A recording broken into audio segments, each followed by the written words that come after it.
two U.S. Navy electronic warfare jets collided in midair during a public air show in Idaho, sending both aircraft crashing to the ground while thousands of spectators watched in real time.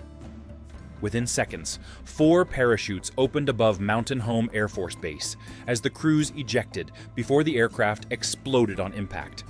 All 4 personnel survived, but the incident immediately raised broader questions about military aviation safety, operational pressure on U.S. forces, and the risks tied to increasingly complex aerial demonstrations at a time when the United States military is under growing strategic demands worldwide.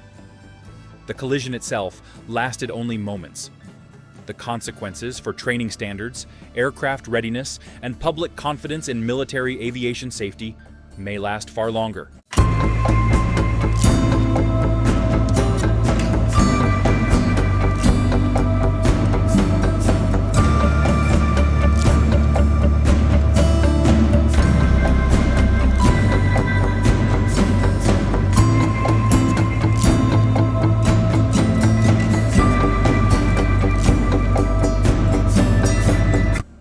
The crash involved 2 U.S. Navy EA-18G Growlers, assigned to Electronic Attack Squadron 129, based at Naval Air Station Whidbey Island in Washington State.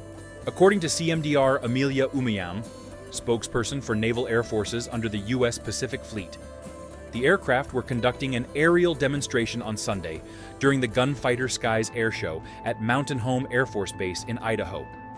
During the performance, the 2 aircraft made contact in the air before losing control. Videos captured by spectators showed the jets flying in close formation before appearing to collide. The aircraft then spun downward together as the crew members ejected. Witness footage showed 4 parachutes opening moments before the aircraft struck the ground near the base in a large explosion. Authorities later confirmed that all 4 crew members safely ejected and were evaluated by medical personnel. No spectators on the ground were injured. Kim Sykes, marketing director for Silver Wings of Idaho, which helped organize the event, confirmed that public safety was maintained despite the severity of the crash. Shortly afterward, Mountain Home Air Force Base announced a lockdown as emergency crews responded to the scene, and investigators secured the crash area.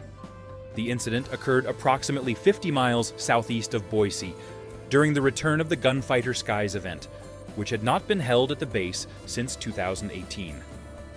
The air show featured demonstrations designed to showcase aviation history and modern military capabilities.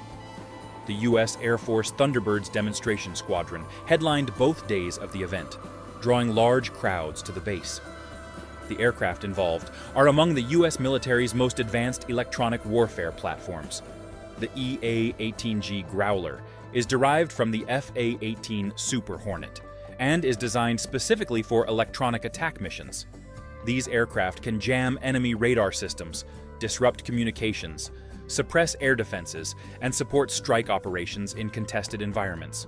Operated primarily by the U.S. Navy, the Growler plays a central role in modern American air operations, particularly in the Indo-Pacific region, where electronic warfare capabilities are considered increasingly critical. That broader strategic context matters, because the U.S. military has been expanding its focus on high-end readiness against technologically advanced competitors. Electronic warfare has become one of the most important elements of modern combat planning, as countries invest heavily in radar systems, missile defenses, drone networks, and satellite-linked battlefield coordination. Aircraft like the EA-18G are not simply support platforms. They are essential components of how the United States projects air power in highly contested environments. The crews involved belonged to Electronic Attack Squadron 129, a training squadron responsible for preparing aviators for operational Growler missions. Whidbey Island, where the squadron is based, is one of the central hubs for the Navy's electronic attack community. Pilots and electronic warfare officers assigned there regularly train in advanced tactical coordination, formation flying, and high-speed maneuvering. Investigators will now focus on exactly how the collision occurred during what appeared to be a coordinated demonstration sequence. The National Weather Service reported generally good visibility at the time of the crash, although wind gusts reached approximately 29 miles per hour. Investigators typically examine aircraft positioning, communication procedures, weather conditions, mechanical performance, and pilot decision-making following incidents of this type. The crash also renewed attention on the broader safety record of American air shows.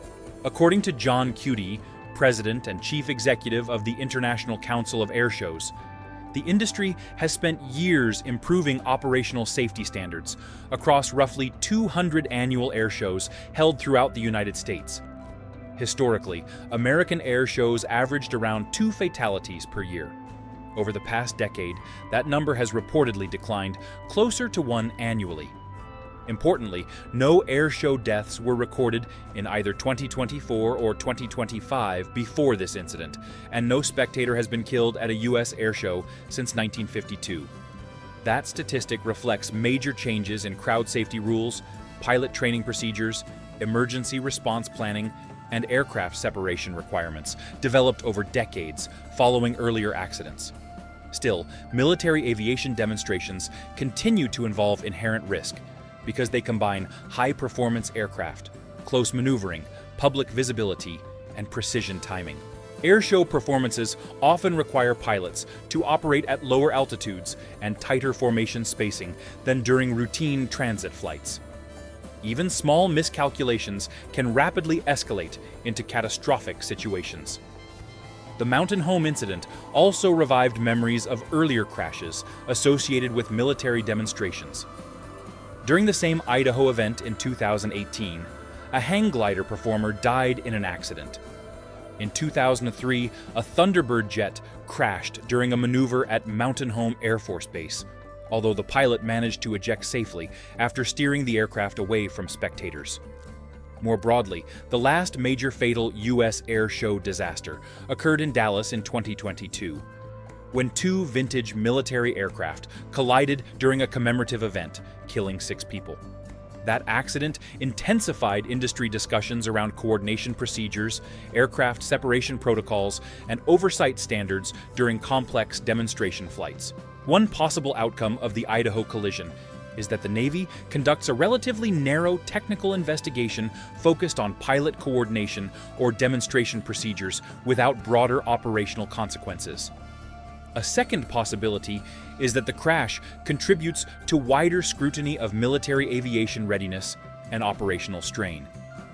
The U.S. military is currently managing high operational demands across multiple theaters, including the Indo-Pacific, Europe, and the Middle East.